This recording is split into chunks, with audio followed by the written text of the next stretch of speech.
Il n'y en a qu'un, et là je réponds à ta question, qui a refusé vertement, c'est Éric Zemmour. Ah ouais, et ça m'a beaucoup surpris. Il se trouve que je connais Éric Zemmour de longue date, il est journaliste, je le suis et je l'ai été très longtemps.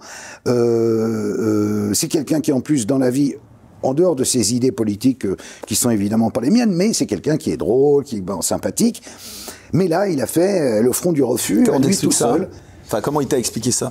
Ah, il me dit, il m'a répondu par texto de façon assez laconique, non, ça ne fait pas partie de mes thèmes de campagne. Et justement, j'avais bien noté que ça faisait pas partie de des thèmes de campagne, des tiens, donc c'est peut-être le moment de t'y mettre. Non, bon. Alors évidemment, là, je vais être un peu fielleux, mais depuis, j'ai vu apparaître dans Mediapart une sorte de documentaire où on voit 8 femmes qui l'accusent de l'avoir frôlé d'un peu trop près, d'avoir essayé de les embrasser, enfin, que sais-je.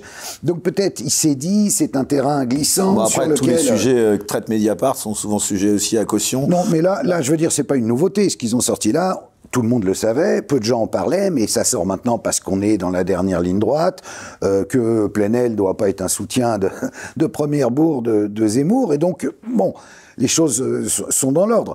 Après, j'aimerais pas que ça soit à cause de ça qu'il ne veuille pas du tout parler dans son programme de la protection des enfants, qui évidemment, à mon sens, est l'enjeu majeur de société.